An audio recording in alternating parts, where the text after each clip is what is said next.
আসসালামু আলাইকুম। মেহেরা nursery agro ফার্মের পক্ষ থেকে সবাইকে ধন্যবাদ। আমি আজকে একটা ভিডিও করব। কয়েকটা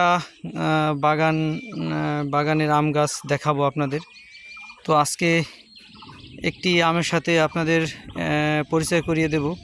অনেকগুলো জাত, তো এতগুলো আমি একসাথে করতে পারবো না, তো একটি জাতের সাথে আপনাদের আজকে পরিচয় করিয়ে দেব।